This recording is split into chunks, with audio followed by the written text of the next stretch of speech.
রাজ্যে ফের উত্তপ্ত হলো ডিএ বা মহার্ঘ ভাতা ইস্যু। সুপ্রিম কোর্ট অফ ইন্ডিয়ার রায় কার্যকর করার দাবিতে আজ রাজ্য জুড়ে ধর্মঘটের ডাক দিয়েছেন সরকারি কর্মচারীদের একাধিক সংগঠন। ধর্মঘটের ডাক দিয়েছেন সংগ্রামী যৌথ মঞ্চ সহ বিভিন্ন সরকারি কর্মচারী ও শিক্ষক সংগঠন।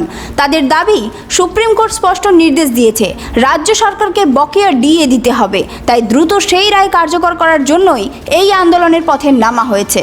প্রসঙ্গত, গত 5ই ফেব্রুয়ারি সুপ্রিম কোর্ট রাজ্য সরকারকে নির্দেশ দেয় বকেয়া ডিএ এর 100% সরকারি কর্মীদের দিতে হবে।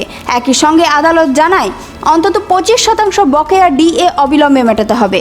তবে এই রায়ের পর রাজ্য সরকার আদালতে আবেদন করে জানায় এত বড় অঙ্কের অর্থ একসঙ্গে দেওয়া সম্ভব নয়, তাই বকেয়া ডিএ মেটানোর জন্য ডিসেম্বর মাস পর্যন্ত সময় চাওয়া হয়েছে বলে জানা গেছে। এদিকে এই ইস্যুতে রাজ্য জুড়ে শুরু হয়েছে ধর্মঘট কর্মসূচি। বহু সরকারি কর্মী ও শিক্ষক এই ধর্মঘটে সামিল হয়েছেন বলে দাবি সংগঠনগুলির।